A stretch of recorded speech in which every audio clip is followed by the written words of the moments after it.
तो मध्य प्रदेश में पेंशनर्स के मसाइल पर बीजेपी और कांग्रेस के बीच सियासी घमासान छिड़ गई है। कांग्रेस ने शिवराज हुकूमत पर 4.5 लाख पेंशनर्स के अरियर और डीए को दबाने का इल्जाम लगाया। कांग्रेस का इल्जाम है कि महंगाई के इस दौर में हुकूमत के जरिए रियासतों की तश्कील 9 के दफा 49 को बहाना बनाकर सरकार जुल्म कर रही है, जिसे किसी भी कीमत पर कबूल नहीं किया जा सकता।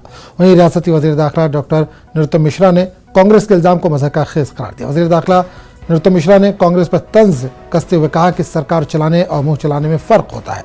शिवराज सिंह ने जो कहा है वो करके दिखाया, जबकि कांग्रेस कायदीन 15 माह की हुकूमत में सिर्फ मुंह चलाते रहे।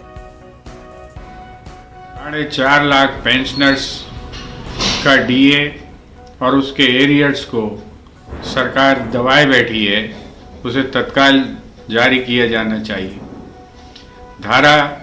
राज्य पुनर्गठन आयोग की धारा 49 की आड़ लेकर ऐसे लोगों को जिन्हें आज पैसे की या डीए की ज़्यादा ज़रूरत है, पेंशनर्स की पेंशन ही कितनी है।